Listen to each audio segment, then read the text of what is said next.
என்ன வேணும் ஸ்கூலுக்கு எல்லாமே இங்கிருக்கு. Super Saravana stores, Chennai, Madurai, Kovai. ஆட்சியின்றி நிதானம் இழக்கும் திமுக ஊபிக்களின் எல்லை மீறல் திமுகவுக்கு முடிவரை எழுதுகிறார்களா? இது பற்றி ஜெம் தொலைக்காட்சி வாயிலாக விரிவாக பார்க்கலாம். தமிழகத்தில் 1952 நடந்த முதல் சட்டமன்ற தேர்தலில் எக்கட்சிக்கும் பெரும்பான்மை கிடைக்காததால் கூட்டணி ஆட்சி தான் அமைந்தது. அதன் பிறகு 72 ஆண்டுகள் கழித்து ஒரு கூட்டணி அமைச்சரவை அமைந்திருக்கிறது. இந்த கூட்டணி ஆட்சியில் காங்கிரஸ், விசிக, ஐயுஎம்எல் போன்ற கட்சிகளின் பிரதிநிதிகள் விஜயின் தலைமையிலான தாவேக அரசில் அங்கம் வகிக்கின்றனர். இது வரவேற்க வேண்டிய நகர்வாகும். ஆனால் திமுகவினர் மே 22ஆம் தேதி காலையிலிருந்தே விசிக மீதும் ஐயுஎம்எல் மீதும் வன்மம் பொதிந்த வசைகளை கக்கி வருவதை பார்க்க முடிகிறது. இதை ஒற்றை நிகழ்வாக கடந்து போகவும் முடியவில்லை. ஜனநாயகம், முற்போக்கு, மதச்சார்பின்மை, கருத்து சுதந்திரம் என முழங்கும் திமுக தேர்தல் முடிவுகளுக்கு பிறகு ஒருவித பதட்ட நிலையில் நிதானம் இழந்து செயல்படுவதை கவனிக்க முடிகிறது. தேர்தல் முடிவுகளில் ஒற்றை பெறும் கட்சியாக தாவிக்க அதிக இடங்களை வென்றிருந்தது.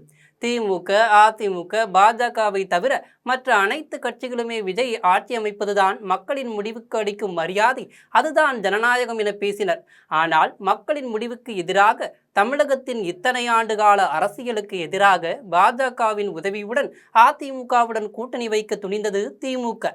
இந்த திட்டத்தை தங்களின் கூட்டணி கட்சியினரிடமும் முன்வைத்திருக்கின்றனர்.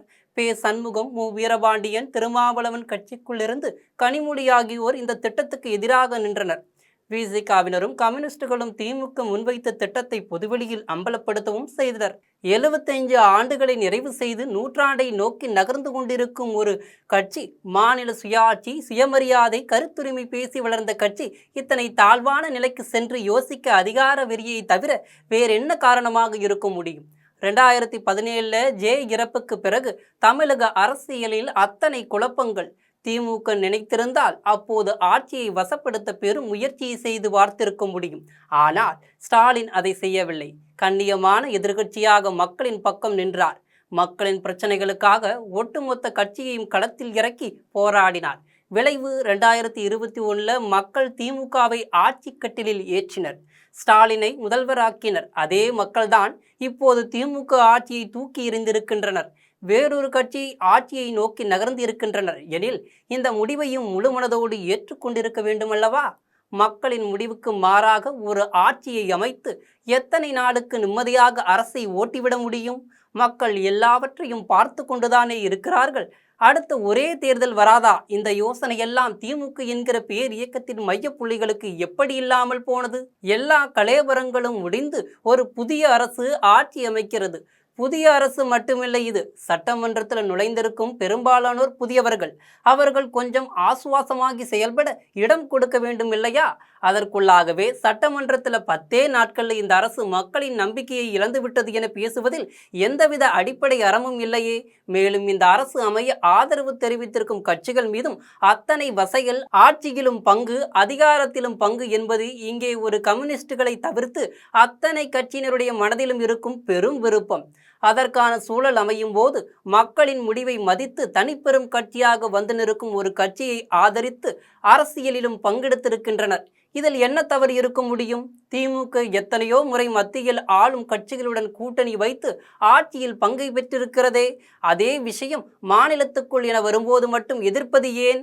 ஒரு அமைச்சரவை எல்லாருக்குமானதாகவும் பல குரல்களுக்கும் இடம் இருக்கக்கூடியதாகவும் இருப்பதை எப்படி தவறென கூற முடியும்?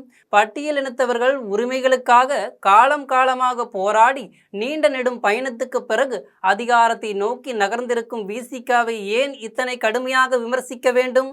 அதுவும் அத்தனை குயுக்தியாக ராசா போன்ற இன்னொரு பட்டியலினத்தவரை வைத்து இத்தனை வேகமான அருவருப்பான தாக்குதலை எதற்காக தொடுக்க வேண்டும்?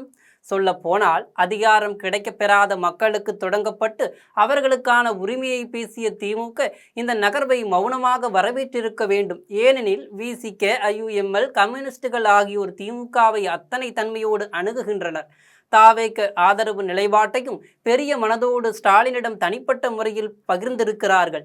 திரைமறைவில் நடந்த திமுக அதிமுக கூட்டணி என்கிற பேச்சிலும் நடந்தவற்றை திமுக தலைவர்களின் கண்ணிய முறையில் எவ்வளவு நாகரிகமாக எந்த அளவுக்கு வெளிப்படுத்த முடியுமோ அந்த அளவுக்கு மட்டுமே வெளிப்படுத்தி இருக்கின்றனர். அதற்கான பரிசுதான் திமுகவினருடைய இரத்தத்திலும் வியர்வையிலும் வளர்ந்த கட்சிகள் என்ற ஆதிக்க திமிர் கொண்ட பேச்சுக்கள் போல. இத்தனை திமிராக பேசும் திமுகவினர் எத்தனை தேர்தலில் திமுக கூட்டணி இன்று வென்றிருக்கிறது என்கிற புள்ளி விவரத்தையும் கையில் வைத்து கொண்டு பேசலாம்.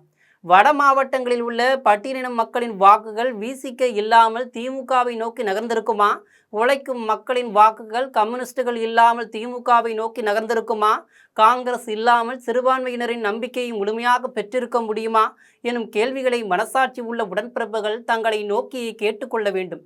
கடந்த 5 ஆண்டு கால ஆட்சியில் ஸ்டாலின் எத்தனையோ சமூக நல திட்டங்களை கொண்டு வந்தார். அந்த திட்டங்களில் ஏதாவது ஒன்று ஒவ்வொரு வீட்டுக்கும் சென்றிருக்கிறது. அப்படி இருந்து என்ன பிரயோஜனம்? உயிரிருந்தால் தானே அத்திட்டத்தை அனுபவிக்க முடியும். காரணம், அவ்வளவு சட்ட ஒழுங்கு கெட்டு போயிருந்தது.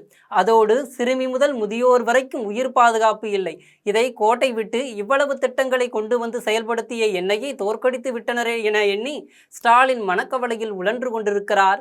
அது மட்டுமா, உடன்பிறப்புகள் அடுத்து நமது ஆட்சி என்ற மிதப்பில் இருந்தார்கள். அவர்களுக்கு மக்கள் தோல்வியை கொடுத்ததால் திமுக காரர்களால் தாங்கிக் கொள்ள முடியவில்லை. அதனால் ஏதோ பினாத்தி கொண்டிருக்கிறார்கள். மக்களையும் கேவலமாக விமர்சிக்கிறார்கள். தொடர் வெற்றிகளுக்கு பிறகான இந்த தோல்வி திமுகவுக்கு பெரும் பதட்டத்தை கொடுத்திருக்கிறது. அதிகாரம் இல்லாமல் 75 வயது முதிர்கட்சியின் கைகள் நடுங்க தொடங்கி இருக்கிறது. நிலைத்தவரின் நிதானம் இழந்து கண்ணியம் தவறாமல் ஜனநாயக பூர்வ நிலைப்பாட்டை எடுக்கும் கட்சிகளின் மீது பாய்ந்து கொண்டிருக்கின்றனர். இதையெல்லாம் விடுத்து கொஞ்சம் நிதானமாக யோசித்து மக்களின் எண்ண ஓட்டத்தை புரிந்து கொண்டு ஆக்கப்பூர்வ எதிர்க்கட்சியாக திமுக இருக்க வேண்டும் என்பதே அத்தனை மக்களின் விருப்பமும். இதுபோன்ற அரசியல் செய்திகளை உடனுக்குடன் தெரிந்து கொள்ள ஜெம் தொலைக்காட்சியுடன் தொடர்ந்து இணைப்பில் இருங்கள். நன்றி, வணக்கம்.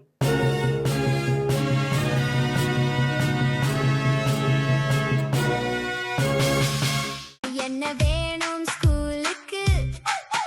எல்லாமே இங்கிருக்கு. Super Saravana stores, Chennai, Madurai, Kovai.